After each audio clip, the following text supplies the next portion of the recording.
ശമൂവേലിന്റെ 1-ാം പുസ്തകം 3-ാം അധ്യായം 2-ാം വാക്യം. ആ കാലത്ത് യഹോവയുടെ വചനം ദുർലഭമായിരുന്നു, ദർശനം ഏറെ ഇല്ലായിരുന്നു.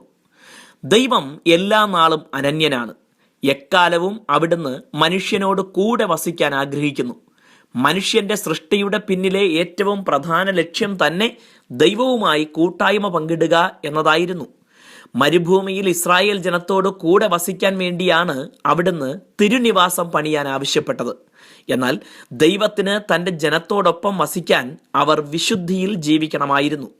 പാളയത്തിൽ മലിനതയുണ്ടാകാതെ സൂക്ഷിക്കണമെന്ന് ദൈവം മോശെ മുഖാന്തരം അവർക്ക് കൽപ്പന കൊടുത്തിരുന്നു. ദൈവം എല്ലാ കാലത്തും മനുഷ്യരോട് സംസാരിച്ചിട്ടുണ്ട്. എന്നാൽ ദൈവശബ്ദത്തിന് കാതോർക്കാൻ മനുഷ്യർ തയ്യാറാകാതിരുന്നപ്പോഴാണ് അവിടുന്ന് സംസാരിക്കാതിരുന്നിട്ടുള്ളത്. അതായത് ദൈവവചനം ദുർലഭമാകാൻ കാരണം അത് സ്വീകരിക്കാൻ ജനം തയ്യാറാകാത്തതാണ്.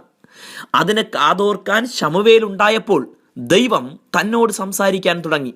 ഇന്നും ദൈവത്തിന് നമ്മോട് സംസാരിക്കാൻ കഴിയും. എന്നാൽ കേൾക്കാൻ നാം തയ്യാറാണോ? നമ്മുടെ കാതുകൾ മറ്റു പല ശബ്ദങ്ങളും കേൾക്കാൻ കൊതിക്കുമ്പോൾ ദൈവത്തിന് എങ്ങനെയാണ് നമ്മോട് സംസാരിക്കാനാവുക? ദൈവശബ്ദം കേൾക്കുന്നത് അതീവ പ്രാധാന്യമർഹിക്കുന്നതായി നാം കാണാത്ത പക്ഷം ദൈവം നമ്മോട് സംസാരിക്കുമോ?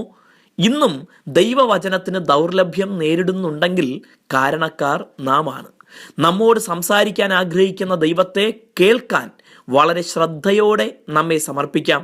ദൈവം നമ്മെ അനുഗ്രഹിക്കട്ടെ.